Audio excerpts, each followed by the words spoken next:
त्यानंतर आजचे मुख्य अतिथी माननीय सिद्धार्थ गायकवाड सर, प्रादेशिक उपायुक्त समाज कल्याण विभाग नागपूर, हे आपल्याला संबोधित करतील अशी मी त्यांना विनंती करतो. जोरदार टाळ्यांच्या गजरात आपण स्वागत करूया सिद्धार्थ गायकवाड सर.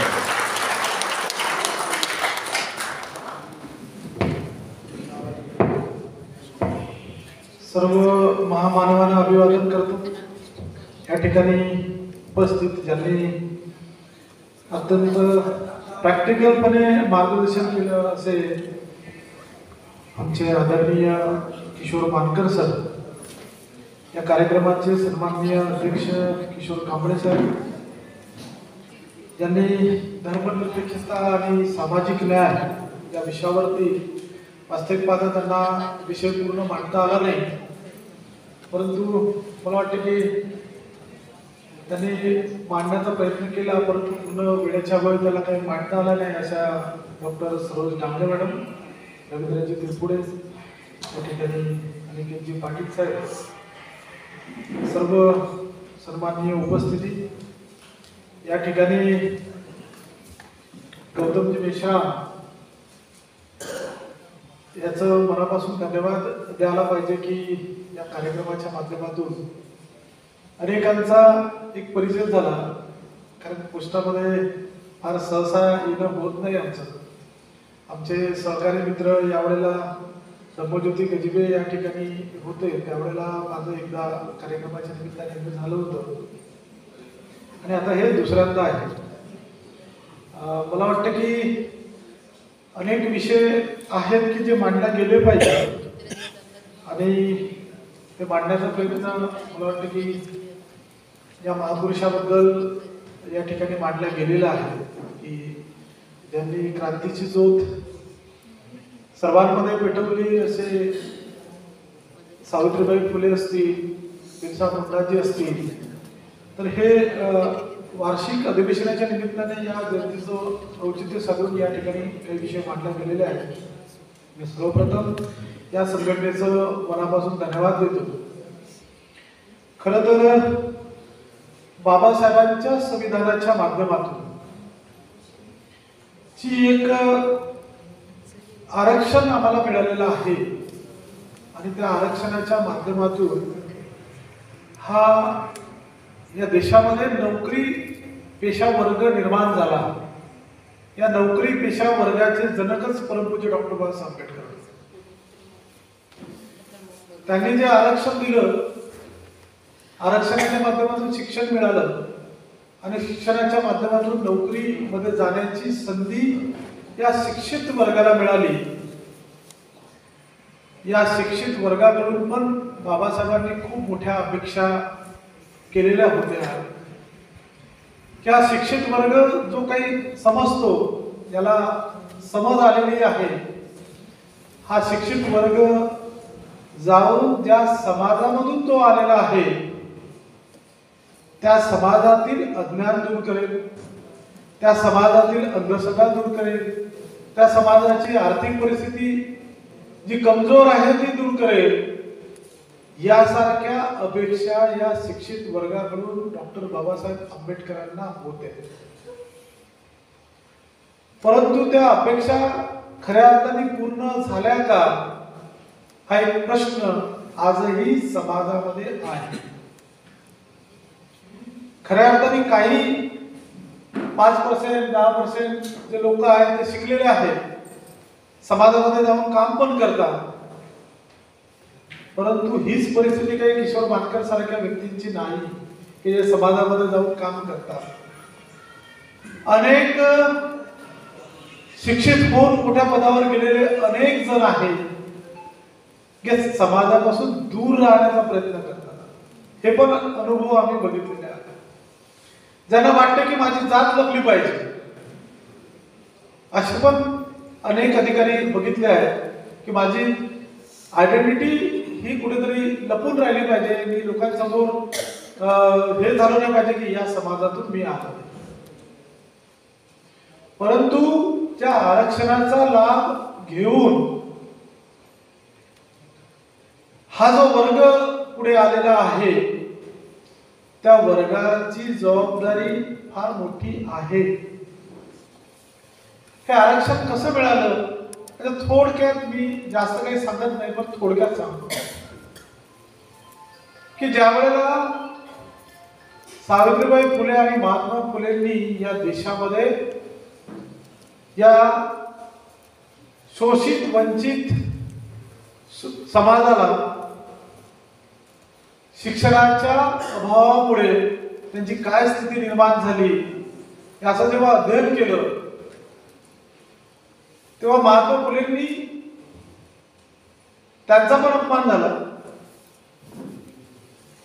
अपमानाची जाणीव त्यांना तेव्हाच झाली की त्यांना चांगल्या पद्धतीचं शिक्षण त्यांना मिळालं आणि म्हणून त्यांना वाटलं की मान काय होतो अपमान काय होतो हे जर या वंचित शोषित समाजाला सांगायचं असेल तर त्यांना शिक्षण दिलं पाहिजे.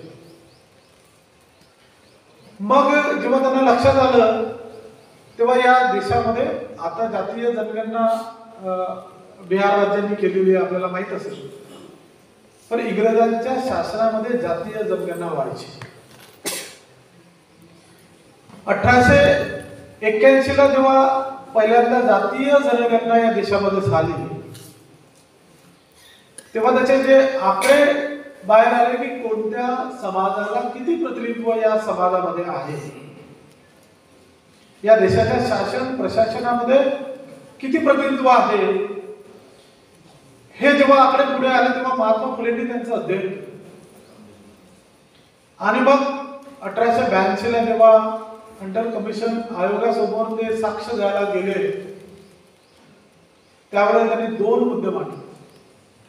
एक मुद्दा बरेच जण सांगतात प्रकर्षाने की त्यांनी सांगितलं की या शोषित समाजाला शिक्षणाचा अधिकार मोफत आणि प्रायमरी स्तरापासून दिला गेला पाहिजे हे महात्मा फुलेंनी हंटर कमिशन समोर मांडलं.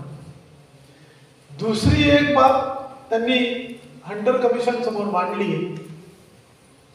ती म्हणजे त्यांनी अध्ययन केलं की या देशाच्या शासन प्रशासनामध्ये इंग्रजांच्या राज्यामध्ये सुद्धा शोषित शूद्र अतिशूद्र वर्गाला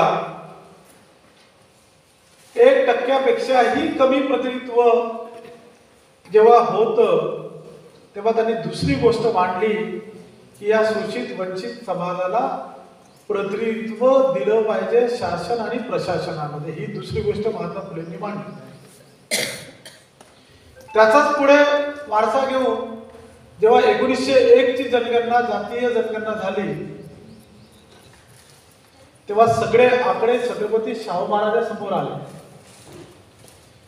1901 च्या जनगणनेमध्ये फक्त 3% लोक हे SC ST OBC VJT ज्याला बहुजन समाज म्हणतो, ज्याला शोषित समाज म्हणतो, वंचित समाज म्हणतो, शूद्र समाज म्हणतो, या समाजाचं प्रतिनिधित्व फक्त 3% होतं आणि 97% प्रतिनिधी ज्या समाजाला हजारो वर्षापासून सगळ्या सोयी सुविधा मिळाल्या आहेत, ज्यांना शिक्षणाचा अधिकार हजारो वर्षापासून होता, ज्यांनी शिक्षणाचा अधिकार हजारो वर्षापासून या वंचित बहुजन शूद्र समाजाला नाकारला होता, त्या समाजाचं प्रतिनिधित्व फक्त 3% आणि ज्याला सर्व अधिकार होते त्यांचं प्रतिनिधित्व त्या सगळ्या राज्यामध्ये 97%. हे जेव्हा शाहू महाराजांना समजलं की शिक्षण आपण दिलं पाहिजे, त्यासाठी शाहू महाराजांनी शिक्षणात सक्तीचा आणि मोफत कायदा केला आणि महात्मा फुलेंनी जो विचार मांडला त्याला कायद्याचं स्वरूप इंग्रजांनी दिलेलं नाही.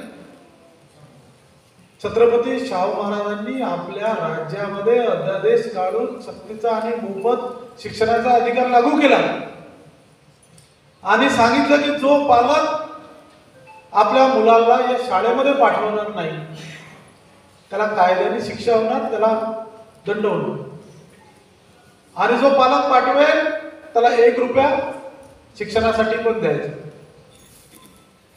आता हे शाहू महाराजांना समजलं तर शिक्षण द्यायचं म्हणजे काय, की जसं सरांनी सांगितलं, मॅडमनी सांगितलं की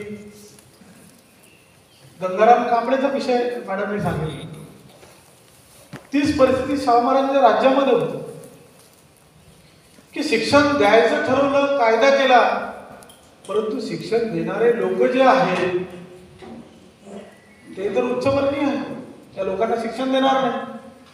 गावखेड्यातल्या लोकांना इथे शिक्षण घेण्यासाठी सोयी नाही. म्हणून सर्वप्रथम त्यांनी शाळा बांधल्या. शाळाच बांधल्या नाही तर मग शाळेमध्ये फक्त शिकून कुठे जाणार मुलगा? त्याची राहण्याची पण सोय केली पाहिजे, म्हणून वसतिगृह सुद्धा बांधले. आणि मग खऱ्या अर्थाने शिक्षण देण्याचा विचार छत्रपती शाहू महाराजांनी केला. जेव्हा 1901च्या जनगणनेमध्ये, जातीय जनगणनेमध्ये जेव्हा आकडे आले मी सांगितलं, त्यावेळेला छत्रपती शाहू महाराजांना पण वाटलं की नाही, आता या लोकांना कुठेतरी प्रतिनिधित्व दिलं पाहिजे. म्हणून 26 जुलै 1902ला आपल्याला माहित असेल की कोणीही मागितलं नाही त्यांच्या राज्यामध्ये. आज तर लोक रस्त्यावर उतरतात मागायला की आम्हाला पण आरक्षण द्या. रोज मोर्चे घेऊन जातात. प्रत्येक समाज आम्हाला पण आमच्या प्रतिनिधित्वामधून दुसऱ्याला द्यायचं नाही असं भांडण करतात.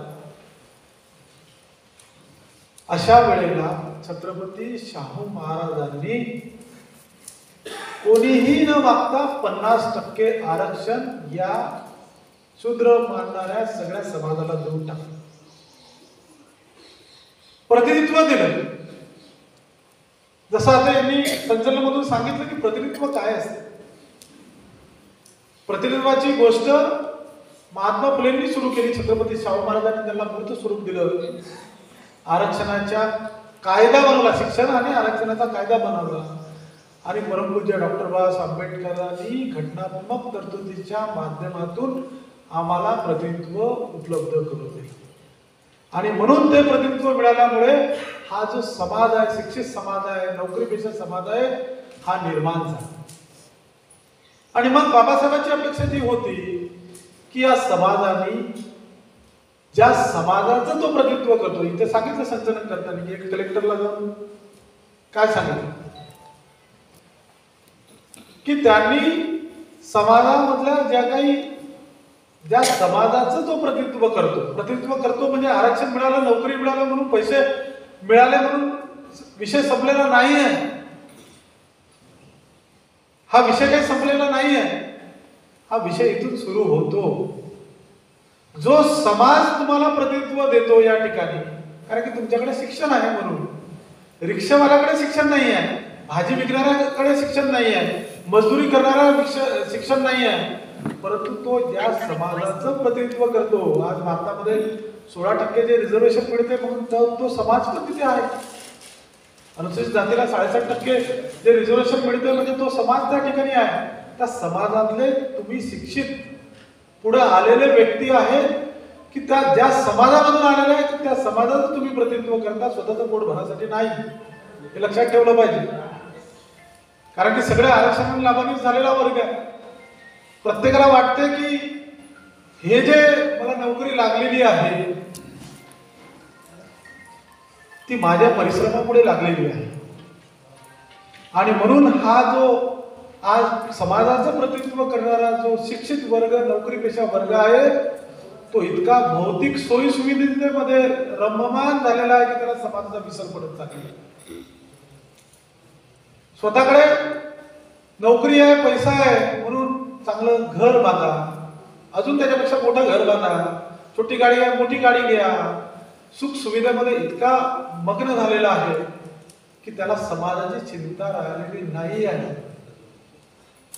आणि म्हणून खऱ्या अर्थाने जे बाबासाहेबांनी सांगितलं होतं प्रतिनिधित्व देताना की ज्याला आपण शिक्षित वर्ग म्हणतो, त्या शिक्षित वर्गाने समाजामध्ये जाऊन त्यांच्या वेदना काय, त्यांचे दुःख काय आहे, त्यांना कुठली अडचण आहे हे समजून घेतली पाहिजे आणि ते सोडवण्यासाठी प्रयत्न केला पाहिजे. ही खरी प्रतिनिधित्वाची आहे. म्हणजे एक कलेक्टर समजा एखाद्या समाजातून झाला, कारण की याच्यासाठी खूप मोठं संविधान सभेमध्ये चर्चा झाली की माणूसच का पाहिजे, रिझर्वेशनच का पाहिजे, खूप मोठी चर्चा झाली. तर तो त्या समाजाचं प्रतिनिधित्व करेल, त्या समाजामध्ये जाऊन एक आदर्श त्याच्यामधून लोक घेतील. आता मानकर साहेब UPSCतून आले, इंडियन फॉरेस्ट सर्व्हिसेसचे अधिकारी आहेत, यांच्याकडून अनेक लोकांनी आदर्श घेतला असेल त्या समाजातील लोकांना. की नाही आमच्या समाजातील माणूस तिकडे आहे,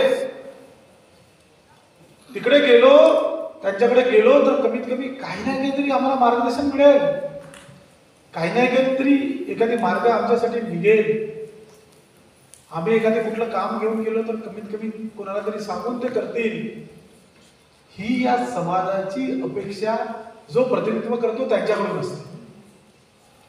आणि म्हणून खरंच आपण त्यांच्यासाठी ही त्यांची अपेक्षा आहे ती पूर्ण करतो का याचा पण विचार करणं गरजेचं आहे.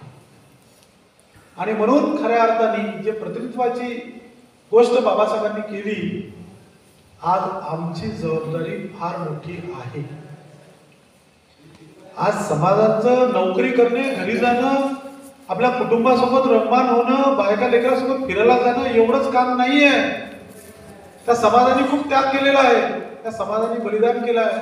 आजही त्या समाजामधले लोक बघा काय त्यांची अवस्था आहे. तुम्ही जाऊन बघा, लोकांना घरं नाही आहे, शिक्षणासाठी पैसे नाही आहे आणि शिक्षणाचं बाजारीकरण झालं. तुम्ही तुमच्या मुलाला चांगलं शिकवू शकता, नोकरी आहे, पैसा आहे, पण भविष्यात नसली तर हे प्रतिनिधित्व जर या देशामध्ये संपलं तर मग आमची अवस्था आणि येणाऱ्या पिढीची अवस्था काय. या महापुरुषांनी खूप संघर्ष करून आम्हाला प्रतिनिधित्व दिलेलं आहे, त्याचे फळं आम्हाला मिळालेले आहेत, पण आम्ही संघर्ष करणं सोडलेलं. तो संघर्ष जर जिवंत ठेवायचा असेल, तर पुढच्या पिढीचं जीवन सुखी करायचं असेल तर आम्हाला पण त्यांच्यामध्ये जाऊन या भावना निर्माण कराव्या. आज 75 वर्ष झाले देशाला स्वातंत्र्य होऊन, संविधान लोकांना समजलेलं नाही. सांगितलं आमच्या लोकांनी, संविधान नाही समजलं. संविधानासाठी लोक रस्त्यावर उतरतात, झगडे करतात, भांडणं करतात. कोणी संविधान नष्ट करण्याचा प्रयत्न केला तर आम्ही उतरू. पण अरे संविधान किती जणांनी समजून घेतलंय, किती जणांनी वाचलेलं आहे, किती जणांनी इतरांना समजावून सांगितलं आहे. हे शिक्षित वर्गाची जबाबदारी, परंतु आम्ही ती जबाबदारी पूर्ण करू शकलो नाही. आणि म्हणून खऱ्या अर्थाने बाबासाहेबांची जी चळवळ होती या सगळ्या लोकांकडून हा एवढा मोठा भारतामध्ये खूप मोठा वर्ग हा शिक्षित लोकांचा तयार झालेला आहे, नोकरी पेशा करणाऱ्या लोकांचा तयार झालेला आहे. आणि मग या इतक्या मोठ्या लोकांनी जर बाबासाहेबांचे विचार, त्यावेळेला शिक्षण नव्हतं, संपत्ती नव्हती, तरी बाबासाहेबांचे शब्द, ते शब्द प्रामाण्य होते, प्रत्येक जण मानत होता, म्हणून ही चळवळ गतिमान झाली, पुढे गेली. आज बाबासाहेबांचे शब्द फक्त जयंती पुण्यतिथीपर्यंत मानणारे लोक खूप दिसतात. बाबासाहेबांच्या विचाराचं अध्ययन करणारे लोक फार कमी दिसतात. काल परवा एक मराठा आरक्षणाचा GR सामान्य प्रशासन विभागाने काढला. लोकांमध्ये संभ्रम निर्माण झाला की आमच्याकडे पण रिझर्वेशन, आमचं पण तिथे नोंदणी करायची. अरे वाचतच नाही लोक, काय संभ्रम निर्माण करतात. समाजाला भ्रमित केलं जाते की तुमचं आरक्षण होणार, तुमची पण जनगणना होणार. GR एकदा वाचला तुम्ही की तुम्हाला लक्षात येईल की हा तर आपला विषयच नाही. घरी येणारे लोक एवढंच विचारतील तुम्हाला की तुम्ही मराठा आहात का. नाही म्हटलं तर बाकीची माहिती सांगण्याची गरज नाही, पुढे जायचं. कारण की तो शासन निर्णय मराठा या देशामध्ये म्हणजे राज्यामध्ये किती आहे, त्यांना काय काय गोष्टींची आवश्यकता आहे तेवढंच संरक्षण होतं. पण लोकांनी, शेड्यूल कास्टच्या अनेक लोकांनी भ्रमित करणं लोकांना सुरू केलं. अनेक वेळेला भ्रमित करतात, शिक्षित लोकच भ्रमित करतात, अध्ययन न करतात. हे अध्ययन करण्याची शिक्षित लोकांना आता गरज आहे, विचारमंथन करण्याची गरज आहे. समाजामधून फार मोठ्या प्रमाणामध्ये भ्रमित झालेला वर्ग आहे. त्या भ्रमित वर्गाला त्यांचं डोकं दुरुस्त करण्याची गरज आज या शिक्षित वर्गावर येऊन पडली. पण हा शिक्षित वर्ग एकत्र येतच नाही, येतच नाही. खूप मोठा वर्ग आहे. बाबासाहेबांनी सांगितलं शिका, खूप शिकले, परंतु हा शिक्षित वर्ग ज्या समस्या समाजामध्ये निर्माण झालेल्या आहेत त्या दुरुस्त करण्यासाठी येत नाही. आला तर काय असतो, मानाचा भुकेलेला असतो. बरोबर आहे की नाही. अनेक संघटना आम्ही बघतो, मी पण एका राज्य संघटनेचा म्हणजे अधिकाऱ्याच्या संघटनेचा अध्यक्ष आहे राज्याचा. अनेक संघटनेमध्ये एकाची 2 संघटना, 2ची 4 संघटना तुकडे होताना बघितले. कशासाठी? फक्त मान अपमानासाठी. का महात्मा फुलेंचा अपमान नाही झाला असं तुम्हाला वाटते का?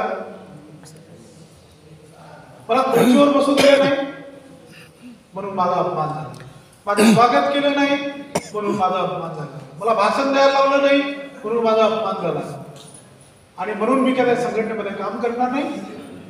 मी माझी वेगळी संघटना पाडणार, एका संघटनेचे 4 तुकडे करणार. ही परिस्थिती समाजाची शिक्षित वर्गाची निर्माण झालेली आहे. हा शिक्षित वर्ग मान अपमानासाठी आता लढतो आहे. मानकर साहेब सांगितलं माझे फोटो दिसणार, बरोबर आहे, माझ्या पेपरला येते का, मला कार्यक्रमामध्ये मिळते का? या मान अपमानाच्या चक्रामध्ये इतका हा शिक्षित वर्ग फसलेला आहे की त्याला समाजाची जाणीव सुटलेली आहे. त्याच्यात तुम्ही विचार करा की इकडे महापुरुषांचे ज्या फोटो ठेवलेले आहेत का त्याचा अपमान नाही झाला? महात्मा फुलेंचा अपमान नाही झाला का? नाही झाला. छत्रपती शाहू महाराजांना सुधाराचा राजा नाही म्हटलं. डॉक्टर बाबासाहेबांचा विचार तुम्ही घ्या की ज्या विद्यार्थ्याला पहिल्या वर्गात गेला त्याला शाळेच्या बाहेर बसावं लागलं, स्वतःची चटई घेऊन स्वतः यावं लागलं, पाणी पिण्यासाठी कोणी द्यायला तयार नाही, तो पिऊन त्याला वरून पाणी टाकायचा, ज्या दिवशी पिऊन नाही यायचा बिगर पाण्यानेच राहायचं. अरे एवढं मोठं शिकल्यानंतरही त्याचा सन्मान खूप झाला का? कोलंबिया विद्यापीठामधून जेव्हा शिकून आले, लंडन स्कूल ऑफ इकॉनॉमिक्स मधून शिकून आले, 3 विषयामध्ये PhD, DSc, MA, खूप साऱ्या इतक्या आल्यानंतरही बडोद्याला जेव्हा नोकरी स्वीकारली, राहायला कोणी घर देत नाही. धर्मशाळेमध्ये हिंदू कोणी घर द्यायला तयार नाही, मुस्लिम कोणी घर द्यायला नाही, पारसी कोणी तयार नाही. एवढ्या शिक्षित व्यक्तीला वारंवार अपमान सहन करावा लागला म्हणून काय त्यांनी सामाजिक काम करणं सोडलं का?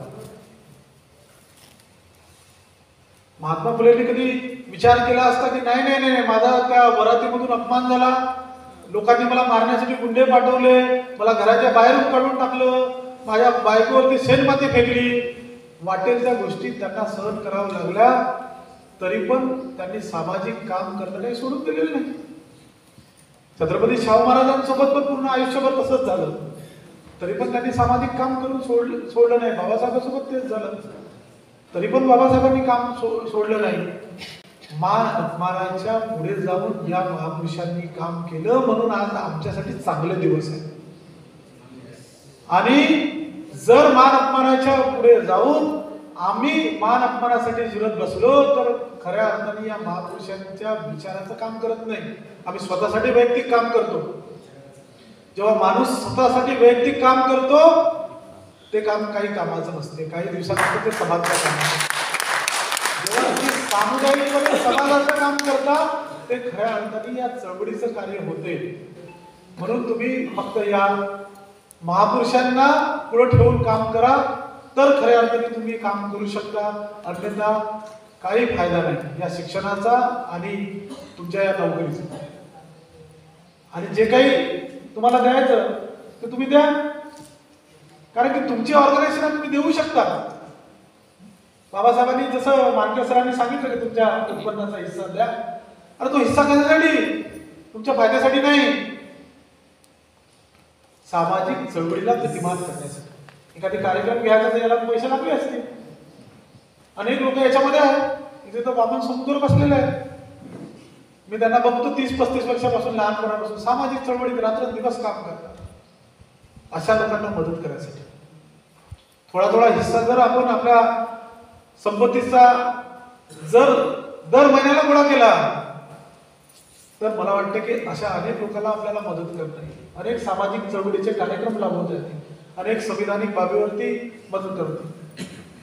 मग कोणाला मागण्याची गरज नाही. हा खूप मोठा वर्ग आहे, परंतु ती सामाजिक जाणीव आपल्यामध्ये निर्माण नसल्यामुळे खऱ्या अर्थाने आम्ही जाऊ का इकडे वाटेल त्या हॉटेलमध्ये पैसे 1000 रुपये खर्च करतात, लग्न आले की लाखो रुपये खर्च करतात लग्नावरती, परंतु सामाजिक चळवळीचं काम आलं की आपण किंतुपर्यंत करतो. त्याचं एक कारण आहे की ज्या लोकांवरती आपण विश्वास टाकला त्यांनी धोका दिलेला आहे. बाबासाहेबांनी म्हटलं होतं प्रत्येक नोकरीवाला माणूस माझ्या पगाराचा 20% हिस्सा ही समाजाला देईल. बरोबर बरोबर आहे. नाही बरोबर आहे हे 20% नव्हता 21वा भाग म्हणजे 5%. 5% म्हणजे खूप आहे. आता तुम्ही विचार करा की ते बसलेल्याला कमीत कमी 60-70 हजार रुपयाचा पगार मिळतो. बरोबर आहे म्हणजे हे विचाराची गोष्ट आहे. आता 60-70 जर आहे लाख रुपये, काही लाख रुपये घेणारे आहे, आमच्या सरकारला लाखाच्या वरच मिळतं. आता समजा त्याचा हिस्सा समजा 5,000-6,000 होतो, तरी कमीत कमी 5,000 तरी मिळतो. 5,000 रुपये प्रामाणिकपणे आपण जर सामाजिक चळवळीसाठी म्हणून दिले, दर महिन्याला द्यायचे, वर्षाला नाही, दर महिन्याला, तर एक माणूस कमीत कमी 50-60 हजार रुपये सामाजिक चळवळीच्या कार्यासाठी देतो. ही बाब आहे. सामाजिक चळवळी मजबूत कशा होतील, तुमच्या वेगवेगळ्या चळवळी मजबूत कशा होतील. तुम्ही तर फुल टाइम काम करत नाही, करता का? तुम्हाला नोकरी पण सांभाळायचं आहे, हा आपली नोकरी सांभाळायची आहे, आपलं पद पण सांभाळायचं आहे. इतका वेळ पण देऊ शकता का? तुमचा टाइम पण द्या, टॅलेंट पण द्या. टाइम टॅलेंट ट्रेझर जर आम्ही काही देऊ शकत नाही, तर कमीत कमी ट्रेझर तर देऊ शकतो. ज्याला ट्रेझर देता येत नाही तो टाइम देतो आहे. आणि तुम्ही शिकलेले लोक, बुद्धिमान लोक, ज्यांना बाबासाहेबांना शिक्षित वर्ग म्हटलं आहे, अशांकडे लोकांना सांगण्याची क्षमता असते. आता मी शिकलो नसतो तुम्हाला सांगू शकलो असतं काही, ते मानकर सर शिकले नसते तर सांगू शकले असतं का? तर शिक्षित वर्गाला लोकांना समजावून सांगण्याची कला आहे, किंवा त्यांच्या ज्ञानाच्या आधारावर दुसऱ्याला जे काही मदत करायची आहे, शिक्षणाची मदत करायची, अज्ञानता दूर करायची. खऱ्या अर्थाने एक विषय आहे की अज्ञानता दूर करायची आहे. ती अज्ञानता दूर करण्यासाठी काहीतरी मार्गदर्शक लोक ऐकतात, तर ते पण द्यायला पाहिजे. आता खरंच तुम्ही प्रामाणिकपणे सगळेजण आपल्या छातीवर हात ठेवून सांगा की तुम्ही बाबासाहेबांच्या विचाराचे पायी आहात का? आहात तर मग तुम्ही 5% हिस्सा देता का? अरे त्याच्यातून अनेक गरीब पोरांना मदत करता येईल, ज्यांना शिक्षणाची सोय नाही ना. अनेक लोकांना कॉन्व्हेंटमध्ये पैसे भरण्यासाठी पैसे नाही आहेत. लोकांना सगळ्यांना वाटतं कॉन्व्हेंट शिकावं, सरकारी शाळा तर बंद झाल्या, पोस्ट ऑफिस पण बंद झाला. आता पहिले पोस्टाच्या लोकांना किती किंमत होती, BSNL वाल्याला किती किंमत होती, आता त्याला कोणी विचारलं. ही परिस्थिती 10 वर्षानंतर अजून बदलेल. कॉन्ट्रॅक्च्युअल पद्धती सगळ्या शासनामध्ये आहे. कॉन्ट्रॅक्च्युअल पद्धतीवाला काम करू शकतो का तुमच्या समाजाचा माणूस? 10,000 मध्ये दिवसभर काम करायला त्याला संधी असते. तुम्ही विचार करा, त्या 10,000 रुपयामध्ये तो व्यक्ती त्याच्या मुलाला शिकवेल, त्याचं कुटुंब सांभाळेल, त्याच्याकडे घर नाही तर तो घर कसं घेईल? पूर्वीला तर आम्ही खूप लोकांनी किस्तवर घर घेतले, किस्त आहे ना, त्याच्याकडे पैसे त्यांनी घेतले पण किस्तवर घेण्याची प्रथा होती. आपल्या नोकरीतला काही पाठ आपण दर महिन्याला भरत होतो, परंतु हा 10,000 रुपये मिळवणारा कंत्राटी पद्धतीचा माणूस खरंच तो किस्तवर घर घेऊ शकतो का? उद्या समाजामध्ये मोठ्या प्रमाणामध्ये समस्या निर्माण होणार आहेत, आणि त्याची सगळ्याची जबाबदारी तुमच्यावर आमच्यावर आहे. त्याला जबाबदार पण आम्ही तुम्ही असणार आहे. म्हणून या वर्गाला भविष्यामध्ये ज्या समस्येला समोर जाण्यासाठी आम्ही जबाबदार असू, तर ती जबाबदारी आम्ही स्वीकारली पाहिजे, मदत केली पाहिजे. आणि आता ह्या संघटना 10 वर्षानंतर सगळ्या संपून जाणार आहेत. त्या काही राहणार नाही मोठ्या मोठ्या संघटना, बँकेच्या, रेल्वेच्या, कारण की कंत्राटीमध्ये संघटनाच नाही आहे. तुम्ही शासकीय कर्मचारी होते म्हणून संघटना होत्या, परंतु कंत्राटीमध्ये कुठे संघटना असणार? संघटनेचं तुम्ही लिडरशिप केली की तुम्हाला बाहेरचं असं दाखवलं, काढलं कॉन्ट्रॅक्ट माणसाने. असंच होतं आता कॉन्ट्रॅक्ट. आणि सरकार तुमच्यासोबत कॉन्ट्रॅक्ट करत नाही, कंत्राटी पद्धतीमध्ये कुठल्या तरी कंपनी सोबत करतो. म्हणजे सरकार सोबत तुम्ही जबाबदार नाही, त्या कंत्राटी कंपनी सोबत आहे. तो कंपनीवाला एका दिवसात हाकलून टाकेल. या बॉसनी म्हटलं की याला काढून टाक. ही परिस्थिती येणार आहे. म्हणून माझं एक सजेशन पण राहील, मी तर आता काल पण आम्ही काही अधिकाऱ्याच्यात बसलो की आता जेवढ्या संघटना जिवंत आहेत आणि अस्तित्व टिकवून आहेत त्या प्रत्येक संघटनेने एक फेडरेशन बनवायला पाहिजे सगळ्या संघटनेचं. त्या सरांनी सांगितलं की इतर संघटनेसोबत समन्वय साधला पाहिजे, त्यांच्यासोबत जोडलं पाहिजे. पण आमची पण इकडे या विभागात संघटना आहे, तुम्ही रेल्वेचे जरी असाल पण आमची पण पोस्टाची संघटना आहे, आमची बँकेची आहे. एकामेकाशी भेटू तर कमीत कमी एकामेकाचे विचार तर शेअर करू, जेणेकरून त्यांचा काहीतरी फायदा तुम्हाला होणार, तुमचा फायदा त्यांना होणार. हे फेडरेशन बनवायला पाहिजे आणि एकामेकाशी चर्चा करून ज्या समाजाच्या समस्या आहेत त्या सोडवण्यासाठी प्रयत्न केला पाहिजे. मला वाटतं की खूप जास्त मला वाटतं की जास्त झालं कदाचित. तर हे आता काळाची गरज आहे, ही काळाची गरज आहे. शिक्षित वर्गाकडून जे महापुरुषांनी ज्या अपेक्षा व्यक्त केल्या होत्या त्या अपेक्षा पूर्ण करण्यासाठी आम्ही तन मन धनाने सहभाग घेतला पाहिजे. जर आपण आपल्यापर्यंत सीमित राहू तर येणाऱ्या पिढीला दिशा देण्यासाठी, येणाऱ्या पिढीचं आर्थिक संरक्षण करण्यासाठी, येणाऱ्या पिढीचं सामाजिक संरक्षण करण्यासाठी ही वेळ येणार आहे आणि ती जबाबदारी आपल्यावर आहे. कारण की सामाजिक बहिष्कार आपला होणार आहे. मी काय म्हटलं, सामाजिक बहिष्कार होणार आहे, होणं सुरू झालं. आता 8 दिवसापूर्वी रत्नागिरीमध्ये एक घटना घडली सामाजिक बहिष्काराची. सामाजिक बहिष्कार माहिती आहे ना, 2017ला कायदा आला, कायद्यामध्ये शिक्षा पण आहे, 1 लाख रुपयाने 3 वर्षाची शिक्षा. जसा ॲट्रॉसिटी कायदा आहे तसा तो पण आहे. कोणाला लग्नामध्ये ढोल वाजवण्याची परवानगी गावकरी देत नाही, पंचायत देत नाही, कारण तो त्या जातीचा आहे. कोणाला त्यांच्या घरासमोर दिवे लावण्याची परवानगी देत नाही, कारण की तो त्या जातीचा आहे. मग रत्नागिरीमध्ये घटना की त्या सगळ्या अनुसूचित जातीच्या कुटुंबाला गावाच्या बाहेर काढलं, सामाजिक बहिष्कार केला.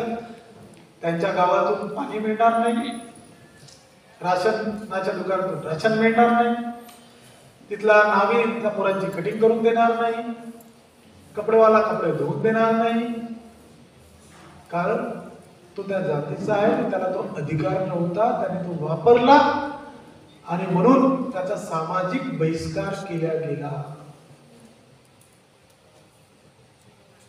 उद्या ही परिस्थिती आमच्यावर येऊ शकते.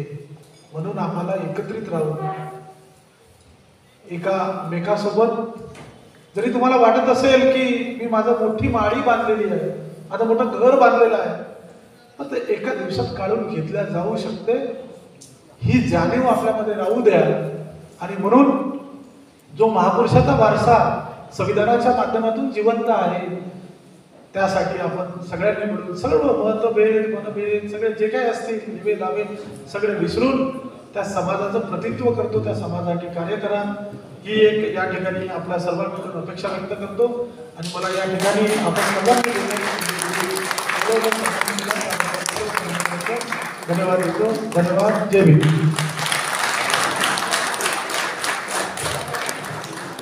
धन्यवाद सर.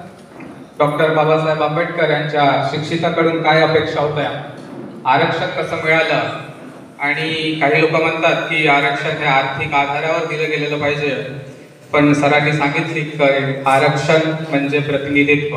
आरक्षण काही गरिबी हटाव कार्यक्रम नाही आहे, त्याच्यामुळे ते आर्थिक आधारावर वगैरे देता येणार नाही.